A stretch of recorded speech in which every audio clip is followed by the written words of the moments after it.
Assalamualaikum warahmatullahi wabarakatuh. Waalaikumsalam warahmatullahi wabarakatuh. Ibu, maaf, saya Dian Mukmin.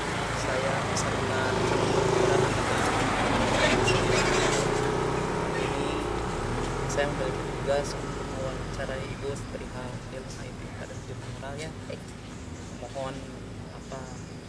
Mohon waktunya sebentar dan berkenan untuk menjawab apa yang saya tanya. Insya Allah, mudah-mudahan bisa ya.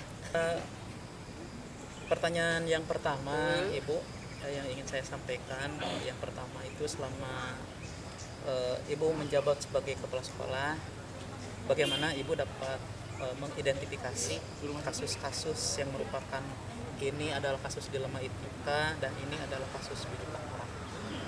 Baik, terima kasih Pak Dian, terima kasih atas kepercayaannya.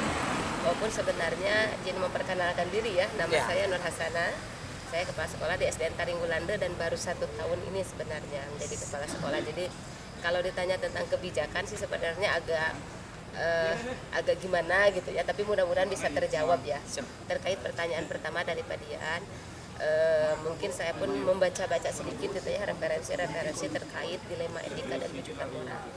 Kalau yang saya pahami bahwa ketika kita mengambil kebijakan dari sebuah kasus tadi, misalkan ada dilema etika. Jadi dilema etika itu adalah sesuatu yang merujuk ada dua problema gitu yang sama-sama mempunyai nilai kebajikan. Dan sebenarnya dilemanya itu justru di sana. Kenapa? Karena nggak setiap orang bisa memutuskan sesuatu gitu ya yang sama-sama berat gitu, sama-sama berat untuk diputuskan, sama-sama punya kepentingan, sama-sama punya nilai kebajikan. Kalau yang bujukan moral itu lebih ke ada yang nilai sebenarnya bukan nilai kebaikan tapi nilai etis di masyarakat. Sebenarnya nggak benar. Sebenarnya nggak benar. Etika tapi ya? etisnya sudah terbiasa seperti itu. Akhirnya dianggap sebuah pembenaran gitu. Budaya itu. Budaya, ya makanya kalau saya pribadi sih mungkin agak susah membedakan itu adalah dilema etika. Itu agak susah memutuskan untuk dilema etika. Itu mungkin yang saya tahu terkait pertanyaan pertama. Terima kasih Bu. Sekarang pertanyaan berikutnya ya. Siap. Jadi terkait dengan hal yang tadi, jadi selama ini bagaimana Ibu menjalankan atau mengambil keputusan terutama di sekolah Ibu ya, dalam kasus-kasus yang misalnya ada dua kepentingan yang sama-sama atau sama-sama nilai kebaikan. Biasanya yang saya sudah alami 1 tahun ini sebenarnya gitu, ketika saya dihadapkan pada satu persoalan yang sebenarnya sama-sama punya nilai kebajikan, itu biasanya saya mencoba untuk pertama pasti mencari referensi dulu, yang kedua saya pun mengidentifikasi dulu. Jadi nilai mana yang kemudian berdampak lebih untuk orang, gitu. Lebih baik Karena kan sama-sama punya nilai kebajikan, punya nilai kebaikan. Tapi mana yang sebenarnya lebih baik dari kedua belah pihak, mana yang lebih baik, kemudian mana yang agak luas lagi. Jadi bukan kalau misalkan yang satu ini hanya mencakup 2-3 orang kebijakannya, kalau ini lebih luas. efikasinya ya. Betul. Ya. Dan lebih ke difokuskan dulu tujuan awalnya apa untuk memutuskan nilai kebajikan tersebut. Siap. Pertanyaan berikutnya Bu. Ya. Nah, ini terkait teknis dari yang tadi ya. Dari yang Ibu lakukan selama ini terkait prosedur. Prosedur teknisnya, implementasinya seperti apa? Bisa digambarkan? Oke, dalam pengambilan keputusan tadi ya. Oke. Hampir sama sebenarnya yang tadi. Jadi ketika saya dihadapkan pada kasus seperti tadi, hal pertama yang saya lakukan itu mengidentifikasi dulu. Pertama, fokuskan tujuan. Yang kedua, diidentifikasi mana sebenarnya nilai kebajikan yang nanti berdampak lebih untuk orang. Mana yang lebih berdampak baik untuk orang lebih banyak sebutnya gitu. Lebih ke sana sih mungkin prosedurnya, karena tadi kan ini mah kasus ya, kasuistis gitu. Jadi kadang tergantung mood, tergantung keadaan gitu kan. Jadi ada hal yang kemudian kita bisa lebih dalam memikirkannya, ada yang kemudian memang ini urgent untuk diselesaikan. Faktor situasi ya. Betul. Kalau yang urgent mungkin agak kurang dalam nanti pendalamannya, itu aja sih, identifikasinya mungkin kurang dalam. Nah, selanjutnya Bu, ketika itu diimplementasikan, Oke. pengalaman-pengalaman yang sudah dilakukan, eh, itu hal-hal yang dianggap lebih efektif itu apa sih menurut pengalaman ibu? Oh, ini ternyata lebih efektif gitu. Yang Seperti lebih apa ya efektif. yang realnya? Real kenyataan sih sebenarnya ya. Ya. Yang lebih efektif dilakukan itu kalau saya lebih ke memfokuskan tujuan. Jadi gini, kadang kita itu terlalu terburu-buru pada hasil yang akan dicapai. Ketika dihadapkan pada suatu misalkan kasus tadi ya, sama-sama dilema, sama-sama punya nilai kedudukan, kita itu pasti ngejarnya hasilnya. Lupa tujuan awalnya itu apa. Oh, Sebenarnya itu karena nilai ketergesa-gesaan berpikir ya. betul, ketergesaan-gesaan terpikir. Jadi saya lebih cenderung diam dulu memfokuskan ini sebenarnya nilai ini tuh untuk apa, kebijakan yang akan dikeluarkan itu untuk apa, tujuan awalnya apa. Lebih Berarti bisa jadi itu jadi tantangan juga ya. tantangan sih. Ada lagi nggak tantangan yang lebih yang lain? Tantangan yang lain itu kalau ada beda pemahaman sih sebenarnya. Kebijakan yang kita ambil kemudian itu agak bertentangan dengan pemahaman orang gitu, karena sudut pandang orang kan beda-beda dalam menyelesaikan sesuatu, dalam memahami sesuatu kan beda-beda. Jadi ketika kita punya selisih pemahaman itu mungkin agak jadi tantangan tersendiri juga. Sesuatu yang kontradiktif ya. Betul. Siap.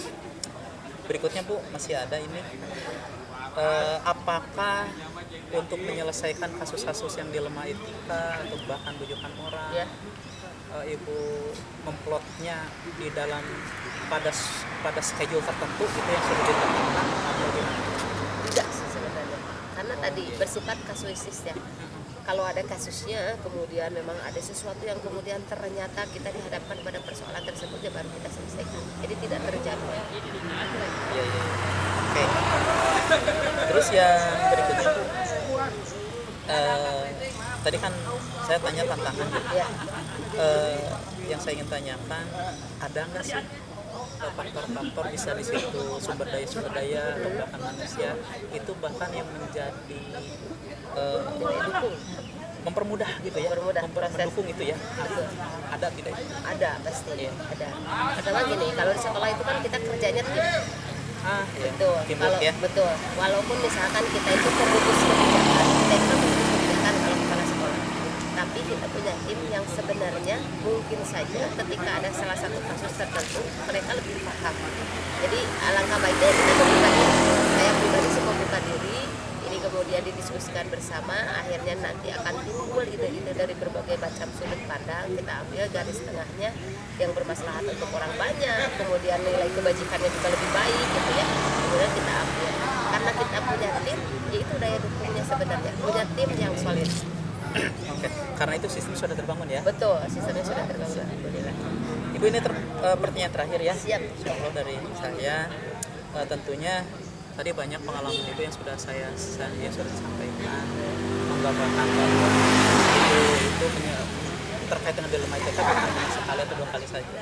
Nah, terkait dengan pengalaman-pengalaman Ibu, apa sih pelajaran inti bagi Ibu? Pelajaran inti dari dilema etika, kalau saya pribadi sih saya merasa seperti ini kan ya.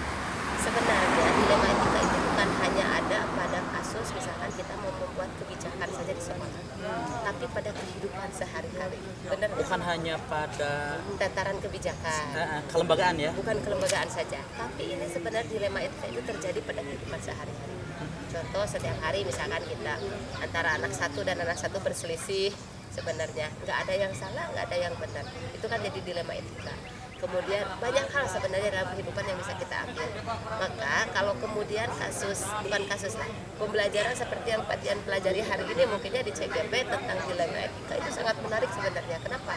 Karena dengan mempelajari bagaimana kita memutuskan sebuah keputusan, nilai kebajikan mana yang bisa kita ambil, kita bisa lebih terarah. Karena fokus ke tujuan, Rasa identifikasi, mindsetnya sama gitu. Jadi kalau bahasa Sunda namanya satabrang-tabrang. Bahasa orang Sunda gitu. Jadi lebih bisa diidentifikasi dan nanti kalau seperti itu, kalau terstruktur seperti itu, maka tujuan akhirnya bisa lebih optimal. Itu pelajarannya ya. Pelajarannya seperti itu. Itu saya jadi bisa menyerap sedikit banyak pelajaran dari Ibu juga gitu. Sama-sama. Baik, Bu Nur, terima kasih. Pertanyaan saya sudah tuntas dan Ibu sudah bisa memuaskan apa yang ingin saya tanyakan. Ya, Dan lain kali apabila saya membutuhkan, mohon kiranya Ibu bersedia Siap. meluangkan waktu. Ya, siap demikian. dengan Terima senang kasih, hati. Bu. Siap, Ya. sama-sama. Assalamualaikum.